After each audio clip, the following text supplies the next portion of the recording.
2024 rule changes. Yeah, buddy. Yeah, pal. They the biggest thing is that they widen the base paths. They widen, the base paths to first and third. That's because baseball players have gotten fatter. That's why they've done it. They called it the Rowdy Tellez rule. The Roberto Colon rule.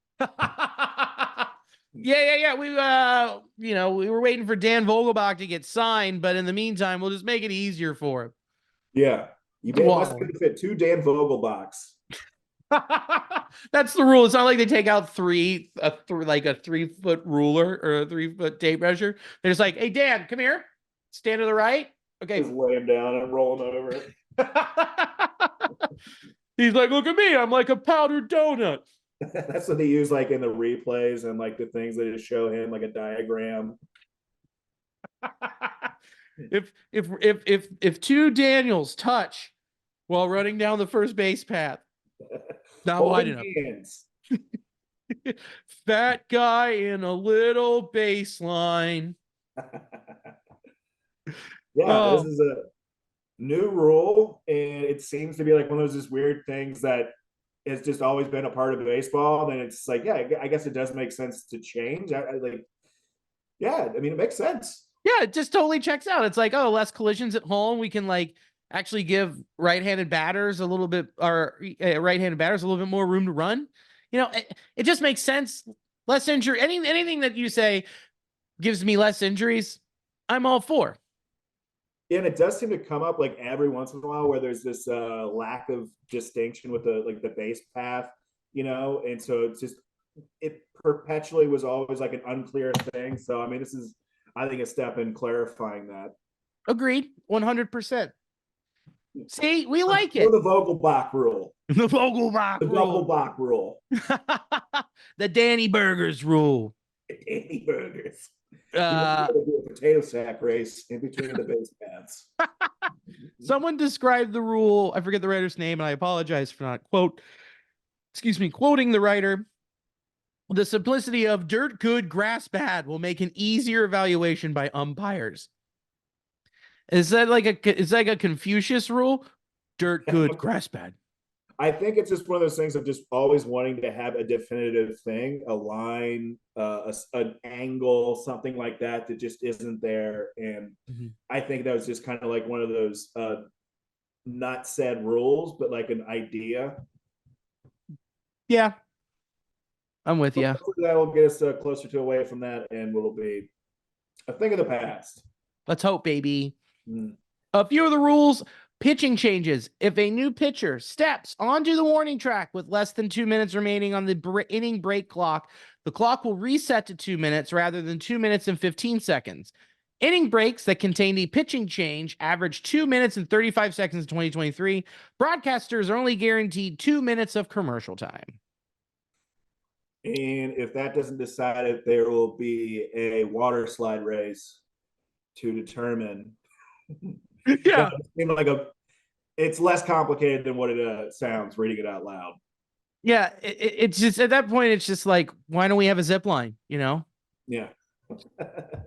That makes sense. Yeah, you just be like, yeah, no, I'm not just here for the zip line. I do want to pitch. No, I mean that sounds confusing. It is. It isn't. It's just, hey, get out there. And you know what? This is something that happens, and if you think about it, it's like we're really just trying to wring out any dead time whatsoever. And you're gonna save, basically you're saving 35 seconds for something that happens 6 times a game, right? Basically 5 or 6 times a game. So let's just say 6. I wonder if it's something where they're trying to get ahead of, like, how they have like walk-up like music now for like the closers and things. They're just having really long, like, it's like, dude, we cannot have a 5.5 minute trumpet solo. You need to get out there and pitch. That's how much time they're saving. No shit. When you said 3.5. Yeah. Get it out of here, baby. You're dead time. Dead egg. You scram. Get out of here. I'm cool with it. Yeah, anything that gives me less Burger King commercials on board. Yeah. So, I mean, whatever. I mean, I don't think that's one that's going to affect. It's just a very small rule. It's not anything that's going to truly change that much of the pace of the game. If they do find 3.5 minutes after this and they figure it out, like, cool. But I mean, is 3.5 minutes really going to matter when it comes down to game that's games that have been 2 hours and 35 minutes, 2 hours and 45 minutes? No. And we'll see. We'll see even if it does that much. This one's interesting. Circumvention. The pitch clock operator, known as the field timing coordinator, will now restart the clock after a dead ball, such as a foul ball. When the pitcher has the ball and is ready to resume, there will no longer be a requirement for the pitcher to be on the mound, removing the pitcher's ability to delay the start of the clock by walking around the edge of the mound. Yeah, I guess it just takes kind of that element out of the pitcher's hand of being able to do that. Yeah, I'm still processing this one. So basically what they're saying is they're like, hey, man, we knew pitchers were taking advantage of the rule, knowing that there wasn't anything stopping them from having to get back on the mound to start the clock again. We caught you. Let's move it along. Because as you watched, games did get a little bit longer as people found loopholes, which is what baseball has been since the beginning. It's like, how do we find holes in the rules that we can get a slight advantage? This was one of them. And they were like, hey, man, don't do that anymore. Let's go. We have dinner reservations. Yeah. I'm down for it. I'm fine with it. And that's not a thing that's going to like that. If that's something that's going to like tax the pitcher with like that could maybe cause an injury down the line, which is a lot of what people were worried about with injuries with the pitch clock in general. But you know what? That's not one of them. That's not going to be one of them at all. Now, this one I think is the most interesting, and I think it's my favorite one of the whole thing. Batter faced requirement. A pitcher sent to warm up for an inning must face at least one batter, in addition to any requirements under the 3-batter minimum rule. MLB found 24 instances in 2023 of a pitcher warming up between innings and getting replaced before throwing a pitch, adding approximately 3 minutes of dead time per event. There were 2 such instances during the World Series. That's crazy. So a pitcher is warming up in the bullpen and on the field. Wow. Oh yeah, I mean Dave Roberts did it all the time. Like I think I'm trying to remember what year it was. I think it was like 2019 or 2021, maybe 2018. But like they announced the starter goes out, and then and this is the playoffs. Batter goes up to get into the box. Ump calls time. Dave Roberts walks out, pulls that guy, puts in a different pitcher. So that way they'd have to start a different lineup. Okay. And you see it all the time, the back and forth of like, you know, they're like, oh, we got the lefty warming up. We got the lefty who's been called in going on the mound, and then they make the switch and pull the guy off the bench. The hitter is like, oh man, I mash lefties. And then as soon as he steps in the box, they call time, go out, go to the bullpen, bring in the righty, get that guy out. That element of like of gamesmanship has now been eliminated. Yeah, it's just another thing, like you said, a loophole. But the game and people will find a way to kind of, you know, extract more things and pry away at some other stuff.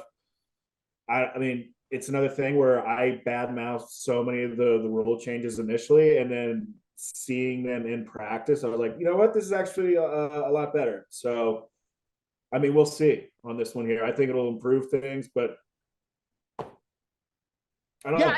I love that rule change because it immediately, like when it said 3 minutes of dead time, yeah, that is one that truly slows down the game, and it's just kind of bullshit. You watch it happen, and it's like, oh great, here we go. Here comes this coxman walking out of the dugout. We gotta make the switch. Just go. I gotta outsmart you, and I'm like, no, this feels like cheating. Yeah, it's almost like icing a kicker, but beyond that, you're just causing a disruption to like a play and giving. It feels like it goes beyond the sportsmanship of it. Yeah, it totally goes beyond it because it goes beyond it because then your pure intention is to fuck your opponent. And but not it's in an like, athletic way or really like an intelligent way. Just like, hey, this has just been a loophole in the rules that people just get to do, and until yep, it's fixed, it's just going to keep happening. nana nana boo boo, I'm smarter than you. Yeah, That's what it feels like every time that happens. yeah. We're gonna do it. We're We doing did it. it. Yeah, we're gonna empty your bench just because you can't do anything about it. And it does favor the offense. And guess what? Offense is sexy. It's what gets people to watch. So I'm all for it. I like all of these rule changes. I'm a big fan in moving forward. Great. Speed up anything to speed up the game and to create more offense and to keep people safe. I'm all for it. Yeah, and these aren't like physically changing. Besides the base path, none of these are actually changing the game itself. It's just the pace of play, really, Yeah. and avoiding some a few things. But yeah, it's not changing much Yeah. for the worse. It's I think these will be enhancements. I do too. I do too. Keep it moving.